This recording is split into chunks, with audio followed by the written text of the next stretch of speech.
Hola compañeros, maestros, público que nos acompaña. Yo les quiero platicar sobre la historia de las divulgaciones de nuestro instituto.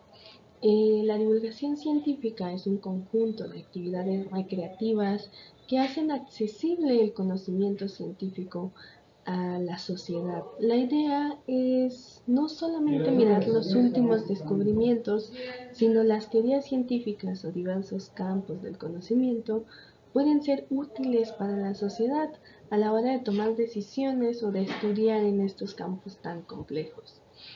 El objetivo del Politécnico es poner la técnica al servicio de la patria, pero bien, antes de obtener los beneficios necesitamos entender qué es la técnica y en especial qué es la ciencia. Buenos días, agradezco muchísimo a Cintia esta invitación a que les pueda yo platicar un momento sobre el interesantísimo tema de la historia de nuestro Instituto Politécnico Nacional. Gracias, Cintia, me da mucho gusto que sigas con ese interés de difundir la ciencia y de apoyar esta difusión en algo tan importante como es la historia de la institución, la historia de la ciencia misma, ¿no? El valor de la historia no podemos hacerlo a un lado. Y en el caso de nuestra institución, pues es fundamental. Hablar del Instituto Politécnico es hablar de una trayectoria de búsqueda por el bienestar de la comunidad de los mexicanos. No podemos olvidar, al pensar en los orígenes de nuestra institución, de los largos años que antecedieron a su formación, largos años de lucha, de dolor, de pérdidas económicas, políticas, sociales, humanas, desde luego, que fueron causadas por un movimiento de interés comunitario como lo es la Revolución Mexicana.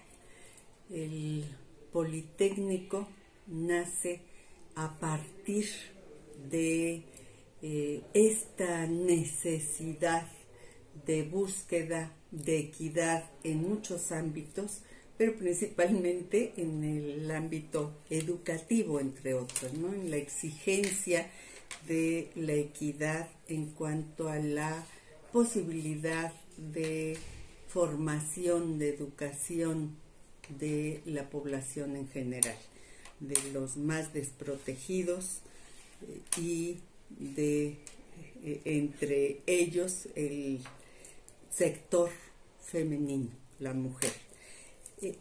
El Politécnico nace en la época de la presidencia nacional del general Lázaro Cárdenas del Río, como todos lo sabemos, cuya proyecto de nación, cuyo trabajo al frente del país se da de 1934 a 1940. Nace con este proyecto de nación que a partir de todo un plan sexenal integrado por el general Cárdenas va encauzado a mejorar las condiciones económicas del país, sociales y económicas, socioeconómicas de nuestro país. Y para ello busca tener un sostén fundamental que es la educación, una exigencia que se había venido planteando durante toda la época revolucionaria. Y entonces, ante las necesidades de industrializar al país para mejorar las condiciones económicas, pues había que tener también la mano de obra calificada para que se llevara a cabo este proyecto de industrialización. Y entonces la educación era un brazo fundamental en este proyecto cardenista. un proyecto eminentemente social y con valores fundamentales en el desarrollo personal y nacional. Valores como la solidaridad, como la verdad, como la equidad. Todos estos valores de dignificación de los mexicanos que requerían aprender a utilizar, aprovechar los recursos naturales de México en beneficio de los mexicanos y hacerlo de una manera sustentable y de una manera racional, pues requería de formación, requería de educación. Nace así este proyecto de una educación basado en una educación diferente, en una educación técnica, en una educación utilitaria para cumplir estas funciones.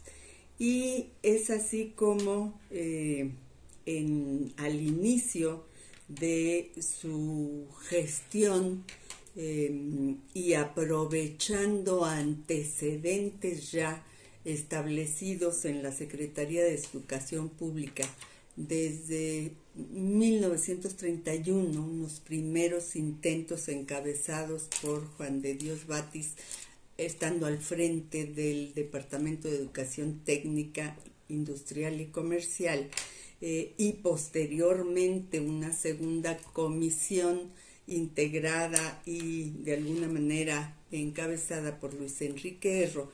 En el 35, el secretario de Educación Pública en ese momento, el ingeniero Gonzalo Vázquez Vela, da la pauta para establecer el primer consejo técnico que organizaría los antecedentes establecidos sobre la educación tecnológica de nuestro país y organizaría los planes, los programas y conjuntaría todo un sistema de educación técnica. Así, el 1 de enero de 1936 se da a conocer el trabajo realizado en el 35 por este consejo de brillantes, de ilustres científicos, educadores, investigadores de diferentes áreas que, planteando sus intereses en relación a la diversidad de las ciencias, pues forman, estructuran el proyecto de esta gran institución, el Gran Instituto Politécnico Nacional. Se da a conocer, como decíamos, en 1936, el 1 de enero, y empieza a funcionar con 3 niveles educativos: el nivel básico, que eran las prevocacionales, el nivel medio superior y el nivel superior, para posteriormente, en su búsqueda de pertinencia y de calidad y reconocimiento, pues se van dando los niveles de posgrado a partir de la formación y de la estructuración de centros como el Cinvestav mismo, ¿no?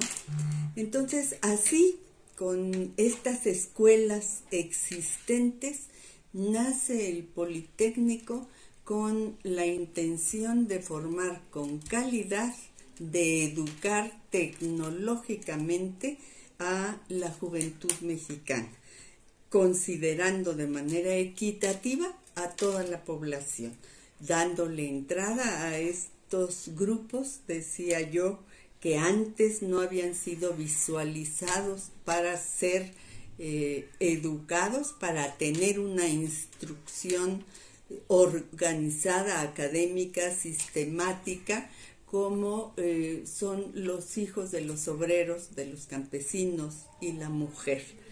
Así nace el Politécnico y así empieza a cumplir esta función que un poco más adelante, que 10 años después, se refleja y se concentra en el lema institucional, la técnica, poner la técnica al servicio de la patria. Va caminando, cumpliendo con esta tarea marcada en el plan seccional del general Cárdenas, de Tata Lázaro, como le decían cariñosamente los campesinos, y se va aumentando, se va haciendo multidisciplinaria esta institución, ampliando las áreas de conocimiento con las que nace, que inicialmente eran, pues bueno, ciencias sociales, ciencias biológicas y físico-matemáticas, que son las ingenierías. Así empieza y continúa caminando, siempre actualizándose, siempre buscando la pertinencia en la educación para ser una institución de calidad, de punta, dando pues moldeamientos a los programas. Hoy tenemos la importante idea y meta de dentro de la programación que existe, la de la internacionalización, en donde el Politécnico abre su conocimiento hacia el exterior y al mismo tiempo, al abrir sus puertas, pues da entrada al conocimiento del exterior. Sigue así, trabajando con pertinencia, con actualización, con calidad, pero sin olvidar nunca, en cada una de sus épocas, sus orígenes, los principios y los valores con los que nace. Valores humanos, valores científicos, valores tecnológicos y valores sociales. Sigue siendo una institución de punta en lo tecnológico, pero también fundamentada, basada, cimentada en principios solidarios como el nacionalismo, como la equidad, como la dignidad humana, que habla necesariamente de tener valores como la honestidad, la valentía, etc. Estos son los orígenes del Politécnico y podemos seguir hablando muchísimo en cada una de las etapas y en cada una de las escuelas que en estas etapas surgen, pero creo que el tiempo que tenemos pues marca el final de esta plática y yo termino agradeciendo nuevamente el trabajo valiosísimo de personas, de jóvenes con este entusiasmo como Cintia, para dar a conocer lo que es nuestra institución, los valores de nuestra institución y la valía que la ciencia tiene en el desarrollo y la formación humana y de las naciones. Muchas gracias.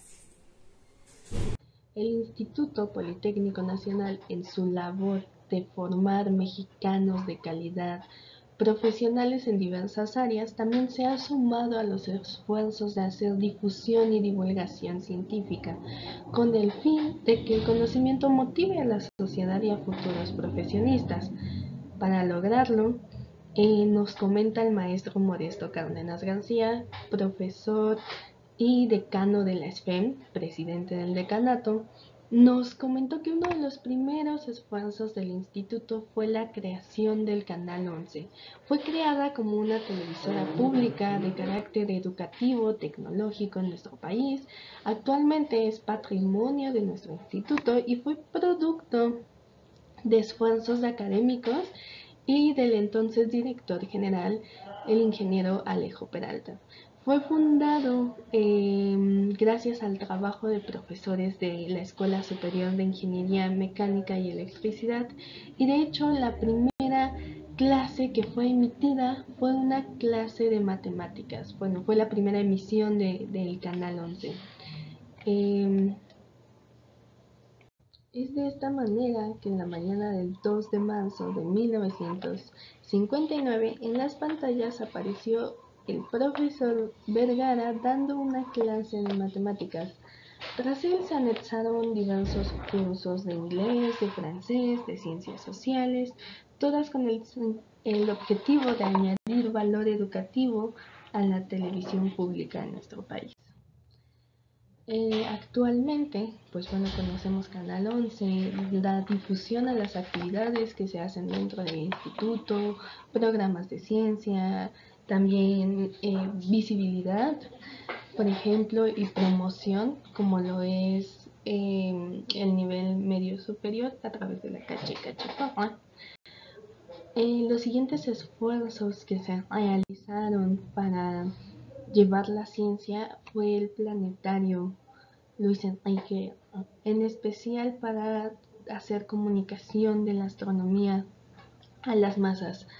El planetario Luis Enrique, aunque es considerado el más importante en América Latina, fue inaugurado en 1967. Lleva el nombre de uno de sus promotores, quien impulsó este proyecto y además fundador del Instituto Politécnico Nacional, un astrónomo muy reconocido. Descubrió de hecho 20 estrellas variables, y además uno de los cráteres de la Luna lleva su nombre. El planetario Luis Enrique fue el primero en México y uno de los más antiguos de América Latina en estar abierto al público. En él se realiza una labor muy importante de difusión y divulgación de la ciencia y la astronomía, en especial con temas relacionados a física, astrofísica, tecnología, etc. Actualmente se realizan muchísimas actividades de divulgación como lo son las jornadas astronómicas, el Festival del Sol. Esas son algunas de las últimas eventos que se han realizado, observaciones astronómicas. El propósito es precisamente despertar no solamente entre los estudiantes, sino también entre los habitantes de la ciudad en general, el interés por el conocimiento. El plan de construir este museo fue iniciado en 1956 y formaba pues la primera unidad de este proyecto. Vemos que después se suma otro museo a este proyecto. El planetario contó con personal dedicado a la investigación que elabora guiones, diseño, construcción de proyectos, efectos especiales, diseño gráfico, elaboración de programas y música. Precisamente los museos son una herramienta muy importante en la cultura y educación de cualquier país. El primer museo de ciencia en México con el rasgo interactivo para el Politécnico interactivo fue el Museo Tecnológico de la Comisión Federal de Electricidad en 1970. Después le siguió a este proyecto el Planetario Alfa, inaugurado en 1978. Vemos que en los años 90 se da un boom en la creación de museos interactivos, tanto en Jalapa, en Sinaloa, el Universum de la UNAM, también en Aguascalientes. En todo el país se estaba dando este desarrollo, ¿no? Entonces, durante el sexenio del presidente Cedillo Ponce de León, se suma los esfuerzos para retomar el plan de un museo de ciencias. Se propone un terreno ubicado a un costado del planetario para llevar lo que es un museo. De hecho, se instaló una pirámide que nos recuerda a un museo de París. Este proyecto no fue llevado a cabo desafortunadamente por razones de índole política y económica.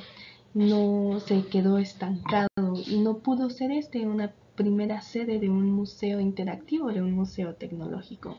Esto nos lo platicó en una charla vía telefónica el divulgador politécnico Celestino Antonioli. Sin abandonar esta idea, el grupo en conjunto que tenía este proyecto fue avanzando y en 1996, apoyados de la Dirección General del IPN y con el apoyo del doctor Diodoro Guerra, director general del Politécnico, gestionó la ubicación de un inmueble localizado en el Parque Tesosomoc, donde finalmente se establece el Centro de Difusión de Ciencia y Tecnología, también conocido como Museo Tesosomoc. Este proyecto fue encabezado principalmente por José Madrid, José Cabello, Juan Rivas, Miguel Gil y Celestino Antonioli, politécnicos que desarrollaron un guión para el diseño museográfico. El desarrollo tuvo lugar a una adaptación en la construcción de este edificio. Finalmente, en 1998 se terminó todo este diseño museográfico y tuvo apertura en 1999. Otro de los medios por los cuales el Politécnico realiza divulgación científica es su revista Conversus. Fue titulada primero como Investigación Hoy. Su presentación era muy austera, en blanco y negro, pero al paso de los años se ha ido transformando en la revista que hoy conocemos. Todo Politécnico conoce la excelencia de la calidad en cuanto a contenido y en lo atractivo visualmente de esta revista. Esta revista nace, a partir de Investigación Hoy, pero nace como Conversa en el año de 2001. Vemos que una de las la primera publicación, que es la fotografía que tenemos en pantalla, fue de julio de este año y habló más que nada sobre trastornos psicológicos. Actualmente ese nombre ya estaba ocupado, nos platicó el licenciado Daniel de la Torre, que es actual editor de Conversus, nos platicaba que ese nombre estaba ocupado, por lo cual se decidió cambiar y fue llamado como lo conocemos ahora, Conversus. Actualmente tiene otras herramientas de difusión, como lo son las redes sociales a través de su canal de YouTube, Conversus TV. Actualmente la revista cuenta con un diseño gráfico muy interesante, muy atractivo para la comunidad y es distribuido de forma digital para que toda la comunidad politécnica y en general pueda disfrutar de su contenido. Además, platicamos con el maestro Modesto Cárdenas de la Escuela Superior de Física y Matemáticas. Nos contó que ha participado en las labores de la divulgación científica, procurando que los alumnos tengan acceso a conocimientos modernos. Una de las experiencias que él nos platicó fue la invitación de diversos premios Nobel, como por ejemplo Richard Feynman, que fue a impartir un curso de verano. Este fue organizado por su profesor, el profesor Feliciano Sánchez Inencio, y sus alumnos tesistas. Dentro de este grupo de alumnos tesistas se encontraba precisamente el maestro Modesto, físico egresado de la SFEM. Otro politécnico a destacar es el maestro Antonioli, Celestino Antonioli, que ha participado en diversos eventos de divulgación, incluso ha llevado actividades científicas a esta escuela, la Escuela Superior de Física y Matemáticas. Otro politécnico dedicado a la divulgación científica es Sigfrido von Frankenstein. Nos contó que nació en la delegación del Querétaro del CONACYT, siendo la idea de un Big Man mexicano. Buscaba precisamente jugar con este concepto de miedo en una experiencia teatral opuesta a los científicos locos que tienden a caer un poco en el ridículo, en la comedia. Sigfrido explica temas científicos como un personaje bien peinado, que siempre está bastante estilizado. Él llega a trabajar al Politécnico y desarrolla este personaje, lo cual lo ha llevado a presentar a diversos lugares como es la Feria Internacional del Libro, el Encuentro Nacional de Divulgación Científica, llevando así la divulgación politécnica en distintos sectores. También contamos con lo que es el Circo de la Física, desarrollado en el CIMBESTAP con distintos politécnicos. Aquí tenemos una fotografía del doctor Pelayo que está realizando algunos experimentos. También es importante mencionar a la licenciada Rocío. Ella fue editora de la revista Conversos. De hecho, ella propuso este diseño tan creativo, darle otra imagen a la revista y que se distribuyera además de forma gratuita para los politécnicos. Antes de la pandemia podíamos tener estos números en las escuelas, en los centros y unidades. Podemos encontrar la historia de politécnicos que, orgullosos de esta institución, se dedican a la ardua responsabilidad de compartir la ciencia con la población mexicana. A medida que el Politécnico ha evolucionado, la divulgación científica se ha convertido en parte integral de nuestro instituto. La comunicación pública de la ciencia es una herramienta muy importante para despertar a la población mexicana y llevar a nuestro país a un futuro de desarrollo científico y tecnológico. Al hablar de ciencia, es primordial explicar de manera amena y divertida, por lo cual los divulgadores son este puente entre el lenguaje técnico y lo traducen al lenguaje coloquial, con el objetivo de despertar la emoción e interés por las labores científicas en los niños y jóvenes de nuestro país, que son el futuro de este. Me permito leer una cita del maestro Modesto: la ciencia es necesaria como un factor para el progreso de la humanidad. Y nos comenta el licenciado Daniel de la Torre, mejor conocido como Sigfrido: sin ciencia no hay futuro. Los divulgadores científicos son los encargados de hacer que la población encuentre su futuro a través del pensamiento crítico y la construcción de una cultura científica. Muchas gracias.